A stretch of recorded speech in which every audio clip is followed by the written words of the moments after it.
away from Dr. Guite and his time with us. So I just wanted to welcome you, Dr. Guite. It's our honor to have you as our guest. And here's your class. Have at it. Okay, great. Thank you very much. Well, thank you very much. It's good to be here. I think this is a great thing I've found in America. This idea of having classes, they say there's a Sunday school.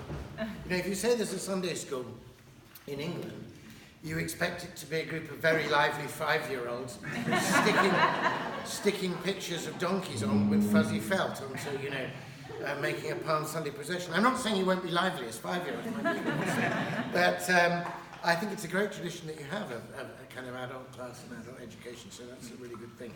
So the workshop or class today that I've offered is about poetry and prayer, and the way those are linked, and the idea of bringing the imagination, the poetic imagination, to bear on the way we pray. Okay? So one of the things that brought those two things together for me was, in fact, a poem. It's not one on the handout, but I'll just quote it to you. There's a wonderful sequence of poetry by the great Irish Nobel laureate, Seamus Heaney, who died just a couple of years ago. And he's got a sequence called Station Island, in which he has a poem in which he recollects having gone to confession and having been very helped by his father confessor. He said that this man had spoken about the need and chance to salvage everything, to re-envisage the zenith and glimpsed jewels of any gift mistakenly abased. What came to nothing could always be replenished. And then he says, read poems as prayers, he said. And for your penance, translate me something by Juan de la Cruz. So, Seamus Heaney does that. I mean, it's great if you were a father confessor and you happen to realise you've got Seamus Heaney on the other side of the grill. You might as well make the most of it. And for your penance, I want signed copies of the thing.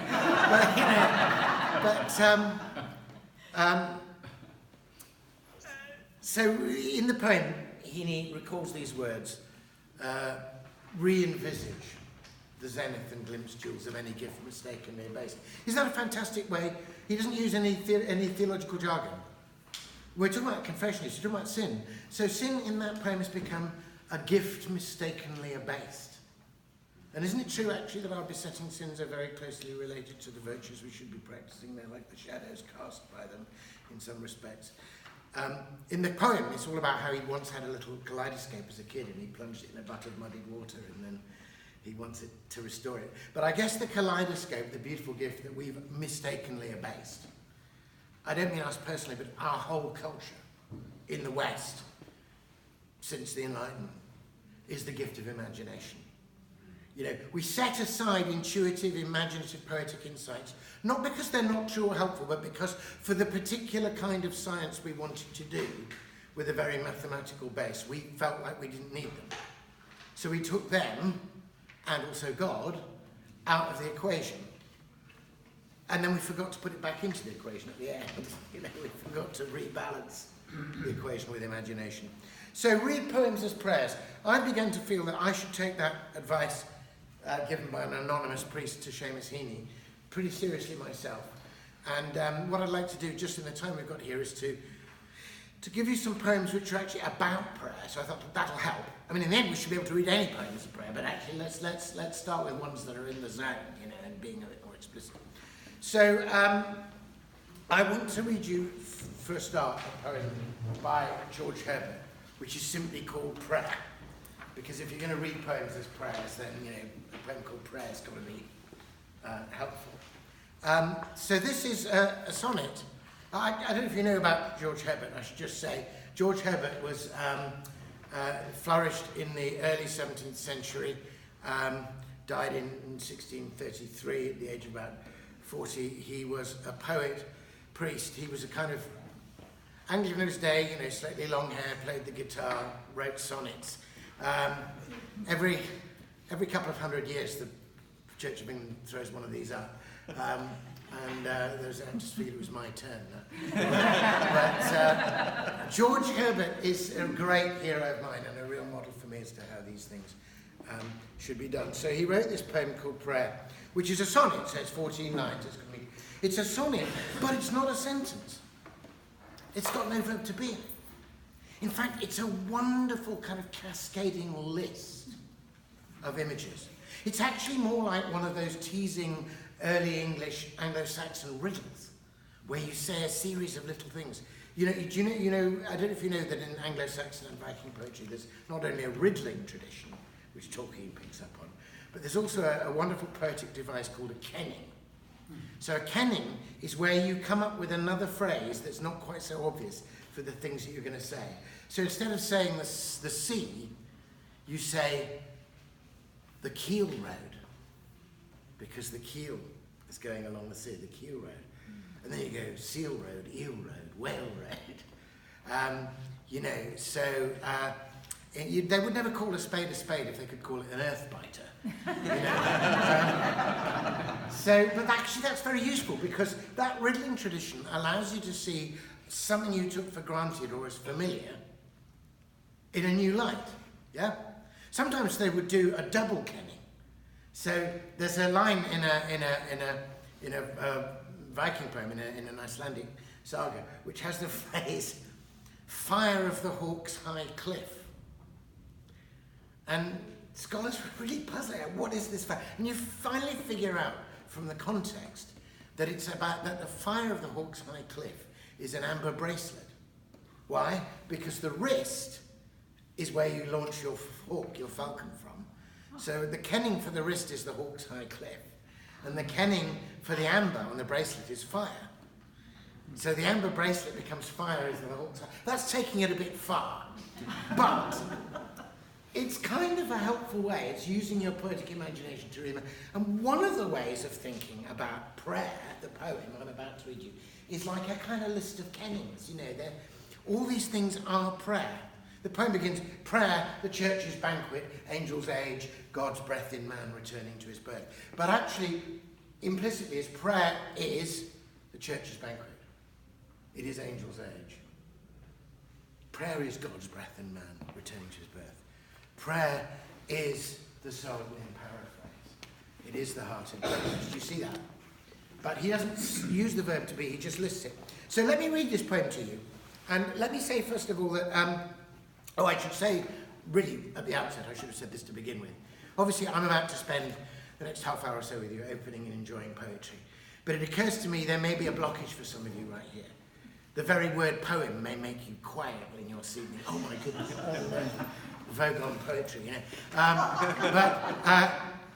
it may be, perhaps I should perform a minor exorcism here. It may be that the ghost of a bad English teacher is palely lingering, on the margins of your mind. The kind of teacher who turned poetry into some cryptic crossword puzzle that only she and the teacher's pet knew the answer to, where whatever your response to it was wrong and you read it wrong anyway. The kind of poetry English teacher would say with one breath, poetry is the glory of the language, and then would set you to memorize it or copy it out as a punishment. Go figure. And made you feel inadequate, and made you feel like it wasn't for you. Or maybe you had a poem you really liked, and by the time the English teacher had finished with it, it's like there's the great Texan poet, Billy Collins, has that wonderful line in one of his poems, doesn't he, where he talks about the kind of teacher whose idea of doing poetry in class was to tie the poem to a chair and beat it with a hose pipe till it confessed what it meant. And so all I want to say is, if that kind of experience of poetry in school is haunting you in any way, let me say now to the unrested shade of that teacher, depart from hence, go to the place appointed for you, and never return. So that's the teacher in detention. And now we can have playtime, we can enjoy the poem. So I'm going to open out some responses to this poem for you, but my responses are no better than yours. The poem has to fall in and through your mind and strike its own music with you. That's why it was written. And there will be ways of understanding the images in this poem that have been waiting 300 years to be unfolded in Texas, although they were written in Wiltshire. So, here it is, prayer, without further ado, prayer. Prayer, the church's banquet. Angel's age, God's breath in man returning to his birth.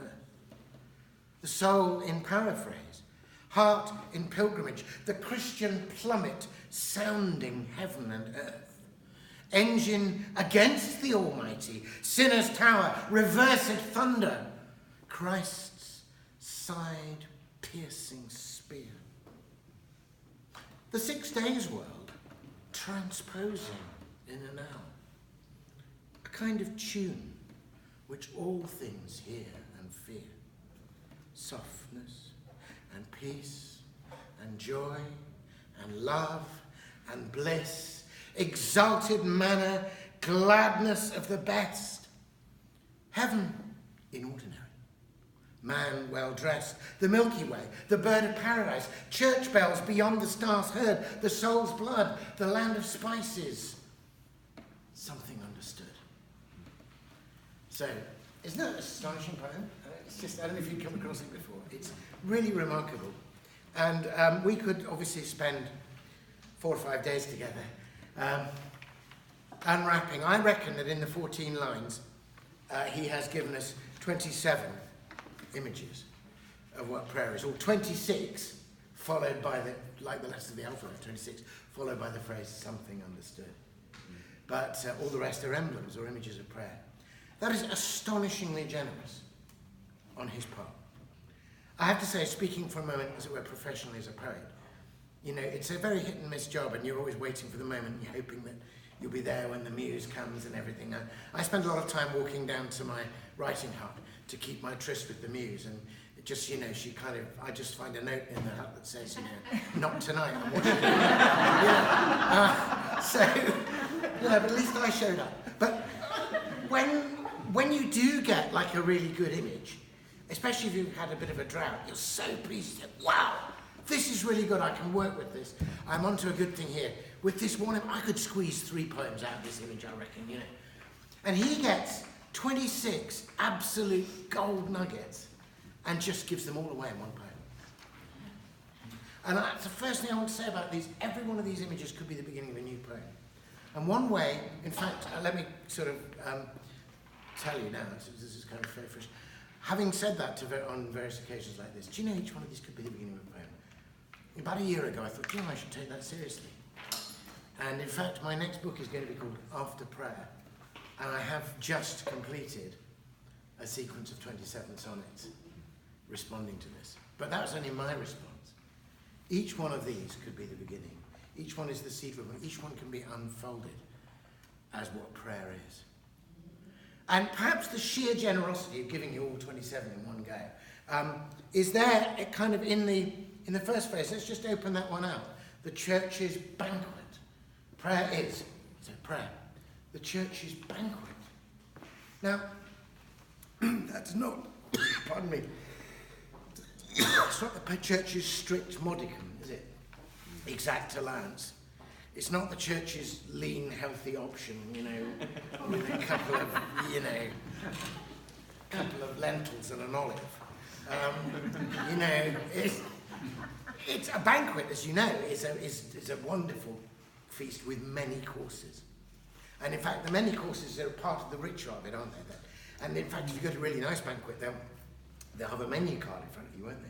So you can see what's coming, and you can see somebody's planned it, you know, that you're going to have, you know, a fish course to start with, and then you're going to have something to kind of cleanse your palate a little bit. Then you're going to have the main course, and then you might have some amuse-bouche. And you'll go through different kinds of savoury, and then finally towards the sweet, and then it's all been worked out. There's variety, and there's a kind of journey in the banquet. And you can have not only the pleasures of each course, but the pleasures of anticipation, because you've got it all written down in front of you. In fact, one way of understanding this poem is that it is in fact the menu for the church's banquet.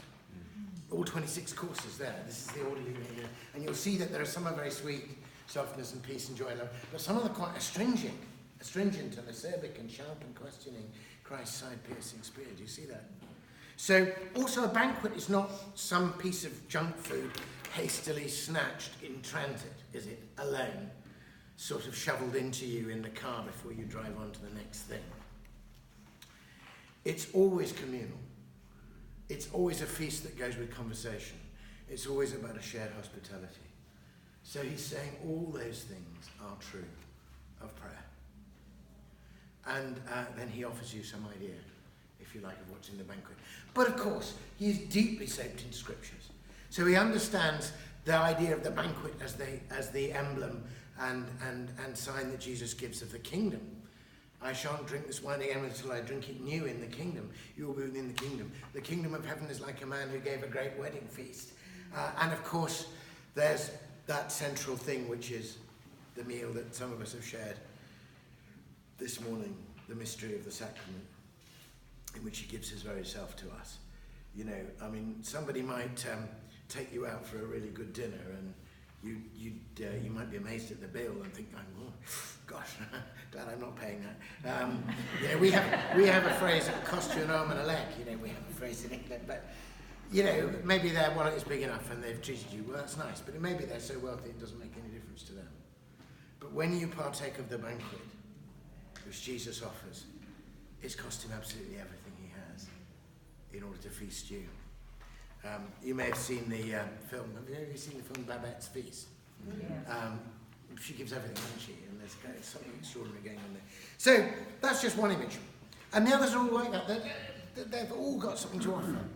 I sometimes think there's a story told about Bob Dylan when he was being interviewed at one time, and somebody was talking about what an extraordinary song A Hard Rain Is Gonna Fall is. With that long list of extraordinary lines, you know, I saw a highway of diamonds with a Nebuchadnezzar. I saw a young girl beside a dead pony. I saw a young girl, she gave me a rainbow, you know. All of those. And somebody once asked Dylan, what's going on there? You know, like, what's that about? And then this chorus, and he said, well, he wrote that over the weekend of the Cuban Missile Crisis. He was a very young man.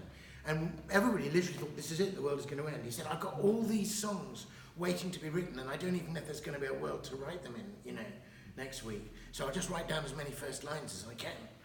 You know, let me just, you know, everyone is a beginning.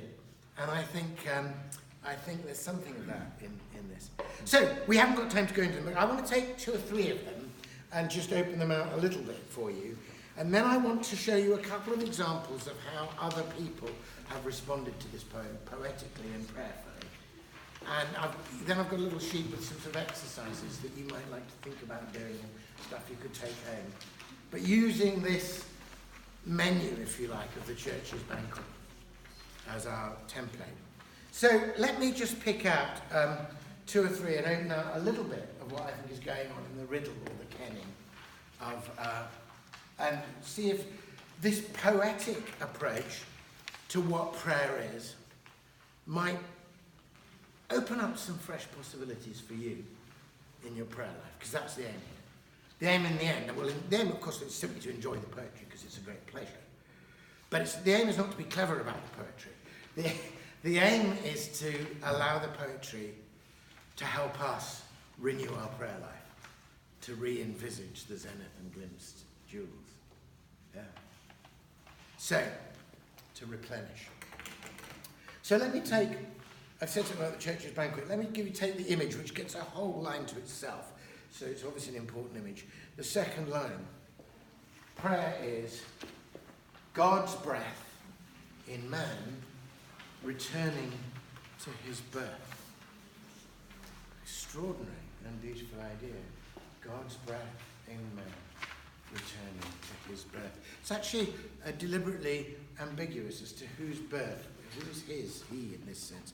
God's breath in man returning to his birth. But let's just think about prayer as God's breath.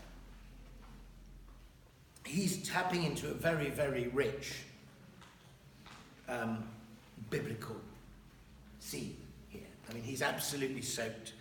The 2 great source texts, in a sense, for all of George Herbert's poetry are the Bible and the Book of Common Prayer, both of which he has. He was at Westminster School and had the good fortune as a teenager to be at Westminster at the time when Lancelot Andrewes was the Dean of Westminster and had just been asked by King James to set about creating the King James version of the Bible. He was a great Hebrew scholar and a great Greek scholar, and Herbert learned his Hebrew and his Greek from Lancelot Andrews. And so you better know your King James version if you went to school with the guy that organised the whole translation. But he's God's breath, so he will have known, of course, directly from Andrews, who almost certainly did the translation of Genesis 1.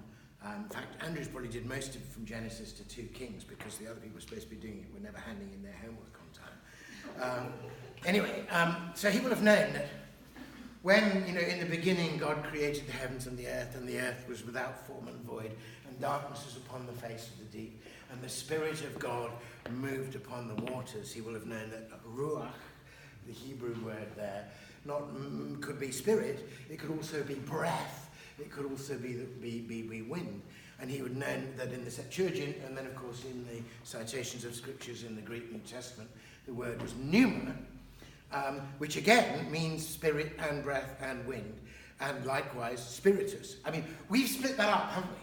We've split up breathing. We've decided we need 2 words. One is respiration and the other is inspiration, even though the spiritus is in both. But in fact, they were once one experience. You couldn't feel a breeze without feeling that God was blowing it towards you, nor could you breathe in without realizing that God had breathed into you. And of course, Paul is full of that. When we do not know how to pray, the Spirit God prays within us with groanings too deep to be uttered. That's the scripture that's there. But I think the place where he's going in Genesis is not the first mention of the Ruach, the Spirit, the pneuma of God, which is the big cosmic one of the Spirit of God moving across the face of the deep. I think Herbert is taking us to that much, much more intimate moment, when after the first creation narrative, where it's all cosmic and God doesn't seem to have to get involved particularly, just says, let there be light, and there is light, let the firmament be there, let me divide the light. He just says it and it's there with his creative word. But do you notice in the second Genesis narrative, you get this much more intimate thing where he creates the human being out of the clay of the ground. He's much more involved in the process, kind of squidging the mud. And then there's that wonderful moment where he says, and God stooped down and he breathed into the living being, like that. And the Adam, which is of course man and woman, because it hasn't been divided yet into male and female, that comes later, awakes to being, to consciousness, to I amness, and became a living being. That's God's breath in man, is it not? He breathes into all the breath of life. So I would say that God's breath in man returning to his birth allows me actually to enter into, to partake of, to be in the whole of the creation and salvation story in just a couple of breaths. I think I would do it like this. You could do this anytime, just while you're waiting for a cab or something, to take you 5 minutes. So you breathe in and you think, goodness, I've just been created. It's absolutely wonderful. Thank you, God. That's what it felt like to be the first person. If I breathed in, it wasn't my action breathing in as much as God's putting the breath of life into me. Thank you very much. I'm really enjoying this. Now, slight problem. I have to breathe out. What am I going to do? This is life, isn't it? I don't want to let it go. How can I do that? How can I let go of the breath of life? If I hold it in forever and try to keep it, it'll turn back. I've got to trust that there'll be another breath. But I know that one day I will breathe my last. I will give up the ghost, as they say. Breathe forth. How can I do that? I'm standing here with Adam, the first Adam, waiting for my cab, breathing in. Thank you, God. How am I going to find the trust to breathe out again? Well, thanks be to God. A second Adam to the fight and to the rescue came. There is a new Adam. God in Jesus Christ has come into us. And he comes to die with me. So I'm holding my breath and I see him there on the cross. He's about to breathe his last, but I'm in him and he's in me. And he says, into thy hands I commit my spirit, my pneuma, my ruach, my breath. So let me breathe in, be created with the first Adam. Now let me breathe out with the second. And every time I breathe out, let me return my spirit thankfully and trustfully to God, as I will do when I breathe my last breath, whenever that is. Let me be ready for any breath to be my last breath if I breathe it out into God. And then, the most amazing thing, talk about returning to his birth. Think about this. Just as in the Genesis account, there's a kind of big cosmic creation coming of the Spirit, and then there's an intimate breathing on you in the Spirit. So in the new creation, in the New Testament, those two things happen. But it's kind of chiasmic, they work in the other way. So we start with the intimate and move to the cosmic.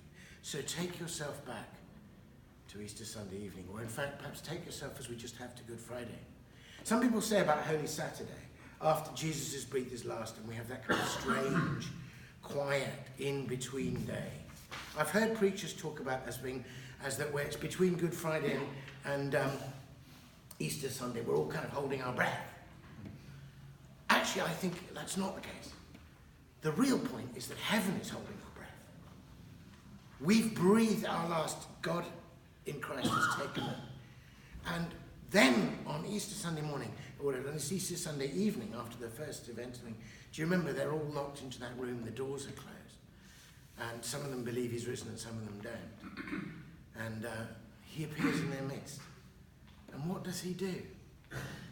He breathes on them and says, receive the Holy Spirit. Now this time, this is an exact, this is in John's Gospel, of course. And John is just one long riff on Genesis. It's got the same opening lines, hasn't it? It's a bit of a giveaway. And here it is. We are now being recreated. God is indeed breathing back into humanity. But this time the pneuma is not merely bios life. It's not merely the biological life that must necessarily come to an end. It's Zoe, isn't it? It's the life of the heaven, the life of the Spirit. We can breathe in. So let's go back to this 5 minutes while we're waiting for Karen. We have the Genesis creation. Thank you. I'm glad I have the biological breath of life, but I know I'm going to have to let it go. Now I let it go into God with Christ. Now let me breathe in again. This time, I'm after Easter. This time, the breath that has been through the gates of death, and which death can no longer take away. It can't be a last breath. It can't be a last gasp. Death has already had his chance, and he missed it. He fumbled the pass. Jesus managed to get the ball over the line. There it is. It's in heaven already. So that breath I've been given is a life that no one will ever take away. The life that I already begin to live in Christ now, and which you and I will live together. So, that's God's breath in man returning to his birth. Now you see that his birth is interesting. In one way, it's the breath returning to the birth. It's breath going back to heaven and start where it started again. That's what all your prayers are. But it's also man returning to his birth. It's the new birth. Do you see that? It's the new beginning. If anyone is in Christ, there is a new creation. And if you read a lot of 17th century poetry, as I do, there are certain, we've all got our cliches. The cliche, I have to say, in the late 16th and early 17th century, whenever people wrote about breath, it's just like the obvious rhyme is death, isn't it? You go, dee-dum, dee-dum, dee-dum, my latest breath, dee-dum, dee-dum, dee-dum, and sink to death. It just happens again and again. Oh, God, breath. So Herbert does this really cool thing, which is to go breath, birth. Breath, birth. God's breath in man. You're looking at how much time have I got? You've got 12 minutes. Okay, cool. So that's one down. We've only got 25 to go. We'll be fine. No, don't. There's a look of panic at the back there. So that's just one example. Let me just take a couple more quickly. I won't take quite so long over them. But you see how rich that is, that one line. So the soul in paraphrase, heart in pilgrimage. You could work with your magic with those kind of wonderful things to speak of. Prayers kind of paraphrasing and pilgrimage. The Christian plummet sounding heaven and earth. That's a very interesting image of prayer because it's kind of searching and tentative. Just to open it out for you a little bit, you know that this was the great age of exploration. This is when the ships were sailing out,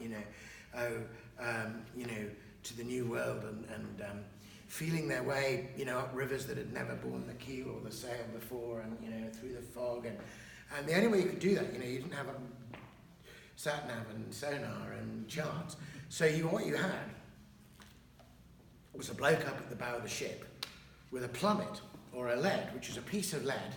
The word plummet and lead is from the Latin word for lead, which had a bit of talent, and it had a long string on it, which had knots tied at a fathom each, and you would lower it down gently and wait till the rope slackened and you touch bottom to feel how much water you got onto your keel. And then you'd call back to the helmsman, run it back, you say, full fathom 5 by the mark. And then you'd wear it up, and then, before, whatever you... And sometimes they put a bit of tallow or amazingly interesting, a bit of honey in the little cavity in the bottom of the lead, so that if there was sand or anything on the bottom, it would adhere to it. And you get some sense of whether you were over rocks or whether you were over sand. So you're kind of lowering this plummet down, and then pulling it up and feeling your way forward into the unknown. Now, isn't that an interesting image of prayer? That we're kind of right on the edge of everything that can be known. We're all saying, into an unknown future. But we know God is deep beneath us. The Spirit searches the deep things of God and the deep things of the soul. But we need to know, how much water have I got under my keel? How deep does this go? I need some, but it's not a full knowledge. It's not a certain, it's not, crystal clear. But if I take a little time and I do it gently and I feel what's going on through my fingers and I keep letting it down and lifting it up, that kind of searching, tentative prayer, it's very good. I also respond to the word Christian plummet in another sense. I read the word plummet in some ways as a verb as well as a noun. I'm just glad that the word Christian and plummet have been put next to each here. Let me talk about plummeting in the other sense, of plummeting down into the depths of despair, of depression, of suddenly, maybe you're one of these people, this is true for me certainly, that I live on the highs and the lows, and I have a certain energy that allows me to do things, but then I also experience sort of quite cold plunges down. And you imagine being the piece of lead that's being lowered down, feeling you're going down to the iciness, but there's still somebody's got their hand on your line. And I wonder where, the church hasn't historically been very good at welcoming and really valuing people who've got, various kinds of mental health issues. But I sometimes wonder whether the depressives in our midst, on board ship with us, as it were, in the ship of the church, aren't actually very important members of the crew and the plummets, as it were, kind of sounding for us. I certainly feel like that about a poet like Jared Manley Hopkins. When Jared Manley Hopkins writes, "No worse there is none, pitched past pitch of grief," where he says, the mind has mountains, cliffs of fall, sheer, frightful, no man fathomed, hold them cheap may who now hung there. When he writes that and stays a Christian, when he writes that and still has faith in Christ and knows that Christ has gone down to the depths with him, that gives me courage. That underneath are the everlasting arms. And there are people who've sunk lower than I have and still found that the everlasting arms are there underneath. Maybe we need to value the people who can't get with the happy narrative. Maybe they're trying to tell us something that we need to do, which questions that kind of quick fix happy narrative. So maybe we need a few Christian plummets. And that's where that is now. So many other things you could go into. The Christian plummet, interestingly, is followed by this series of images about struggling with God, fighting with God. It's almost like he takes the parable of the widow and the unjust judge and the battering on the door and takes it even further. And so sometimes I feel like I'm laying siege to God. Sometimes I feel like he's shut his door. Sometimes I feel so angry about what's happened in my life or happened in other people's lives that I just have to vent it. And it's almost really daring here, isn't it? Like reversed thunder, eh? That's the classic image, isn't it? Kind of going, literally classic sort of Jove throwing down a thunderbolt, which somehow got carried over to Christianity. God's kind of thundering away. Herbert says, "Oh yeah? Well, have I got thunder for you? Let me tell you a thing or two." And God, in the Old Testament really likes it when people do that. And Moses does that. It's a kind of interesting thing, isn't it? He kind of wants people to kind of engage with him, and Herbert certainly does it. There's one of my favourite George Herbert poems. It's a really short poem. It's just called Bittersweet, and it's a perfect poem. It just goes something like this. My dear angry Lord, since thou dost strike, yet help afford, sure I will do the like. I will complain, yet praise, bewail, approve, and all my sour, sweet days I will lament and love. You know, that comprehensiveness, that both-andness is right there. So you could get into that whole part. I don't know which course of the banquet that would be, but it'd be something fairly sort of sharp. Then he has these two fabulous musical images. He loved music. He played the lute and he sang, and as well as doing divine music and going across to Salisbury Cathedral, he made music with a little group of madrigal singers. So he particularly liked music. I like his two musical metaphors here. The 6 days world transposing in an hour, and then following on from that a kind of tune, which all things hear and fear. The transposition I find very helpful metaphor. If you think about transposition for a minute musically, I don't know if we've got any singers here or people who are in your choir or whatever, but sometimes you can get a piece of music which is just not the right key for you. So it's pitched too high or too low, and it's problematic. You can't manage certain notes. But if somebody transposes it, in one way it's all new notes, but in another way it's exactly the same piece of music, because the intervals and the rhythms are all the same, but it's been transposed into a key you can manage. Yeah? And then you can turn it from, you know, random dots into music. Now, what is the 6 days world? The 6 days world is both the world that God created, the whole world, the world that God created in 6 days, in the Genesis narrative. But it's also, isn't it, the world that's not today, not Sunday, the stuff you do. Now, what is your hour of prayer? You know, is it, oh, thank God I can shut that out. I'm not going to even think about any of that stuff. I'm just going to bliss myself out with the glorious heritage of the Anglican tradition and watch people in long nighties doing things with candles for an hour. Because, you know, it's a relief. I mean, I'm not saying you shouldn't do that, but if it was only that, do you know what I mean? And if then we just get back into the grind and the hassle completely untransformed, then it would be wrong, wouldn't it? But equally, perhaps your 6 days world has thrown at you a bunch of stuff that you just cannot turn into song. It's not pitched in the right key for you. You bring it here. You bring it to your hour of prayer, whenever you pray. And God transposes it and makes it singable. And you bring it to the song of the angels, whether it's a song of lament or a song of joy. It's transposed, transposition.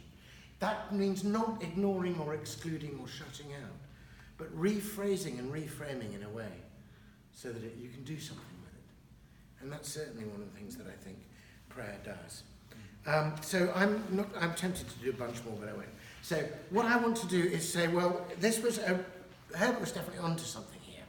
And a number of other poets have taken a leaf out of his book and said, you know, that's quite a good way of thinking about what something is. Trying out one image after another, listening in some way. And one of the ways you might respond to what I've just done for you here is to go and write your own listing poem. To just write a list of stuff that you think prayer might be. Or just write a list of the images that come into your mind and see why they might be prayer. You might not know in advance, but there might be something about the image. So when I've led retreats based on this poem, I've given people that task, and I've sometimes done it myself. But also other poets have done it. So I want to start just to finish this quickly by reading a couple of other poems, which owe their existence to George Herbert's poem. So the first one I want to read is called Homecoming by Gwyneth Lewis. Gwyneth is one of the great contemporary British poets. She's Welsh, she last poet. She was National Poet of Wales.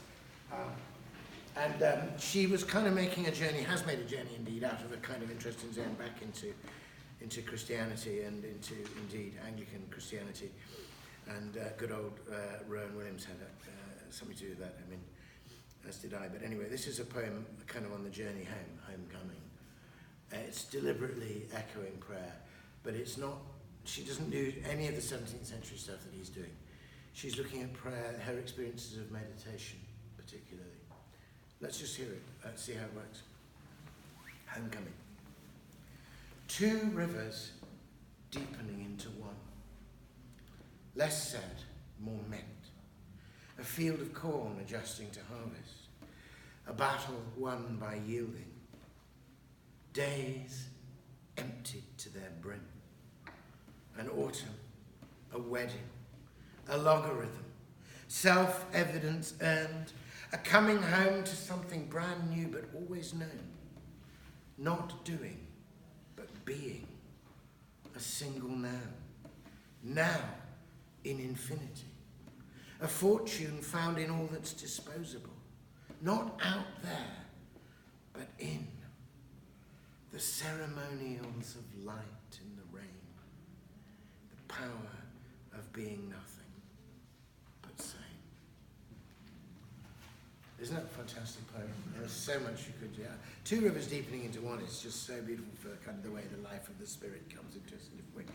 I particularly, one of the phrases that I love and return to in this poem is, days emptied to their brim. That's a perfect paradox, isn't it? My days are way too, I need some days emptied to their brim. So she did that. So I used to lead retreats on this, and I did one myself when I was asking people to write a poem. I discovered when I go on retreat, I quite often go on retreats to monasteries and convents, but I tend to find that it's not actually necessarily in the chapel, but out walking in the grounds that the best stuff happens. So at one point I thought, actually, why don't I just go straight for it? And I've started to do pilgrimages now on long-distance footpaths, and walk Cuthbert's Way and the Pilgrim's Way, because I might as well just go straight to the walking. So this poem is called Prayer Walk, and it's a list of simply the everything in this poem is something that happens when you go walking, but at the same time it is in some sense an emblem of prayer. So I'll just read it to you and then say something briefly about how you might respond. So Prayer Walk. A hidden path that starts at a dead end. Old ways renewed by walking with a friend, and crossing places taken hand in hand. The passages where nothing need be said, with bruised and scented sweetness underfoot, and unexpected birdsong overhead. The sleeping life beneath a dark-mouthed burrow, the rooted secrets rustling in a hedgerow, the land's long memory in ridge and furrow. A track once beaten and now overgrown with complex textures, every kind of green, land and cloudscape melting into one.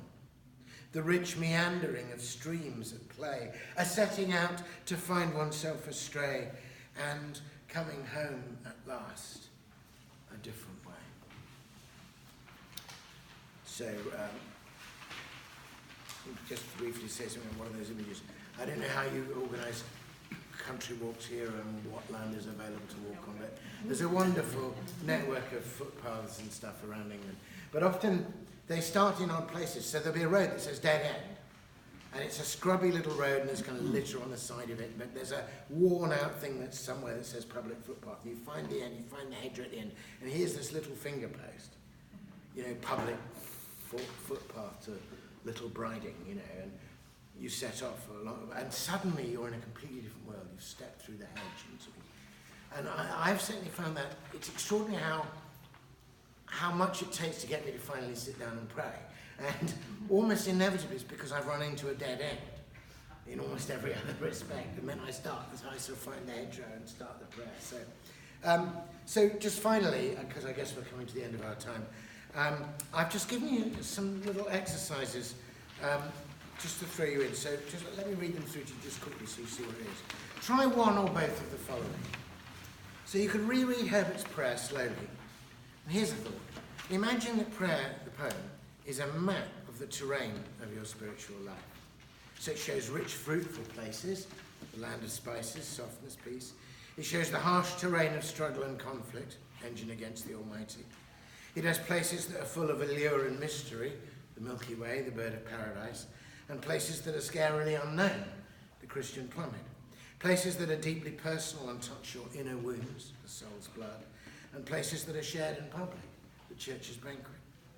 See if you can draw your own personal pilgrimage on the map of this poem. Where have you been over the last few years? Where are you now? Where would you like to be? Use the images that represent where you would like to be, the images for the poem that is, as a starting place for your own prayer and meditation. Imagine them as vividly as you can and ask God to take you to that place. So that's one approach. The other is, as I've said before, each of the 27 images could be a starting point for a new poem. Either write your own poem around the one image that calls most to you in prayer, or write your own version with a list of images that represent your experience. And I've given you 2 examples of that. So that's something for you to take away. So this is not only the church's banquet, but you also get to box it up and take it home. And ask not for whom the bell tolls, Dr. Guite, the bell tolls for thee. So,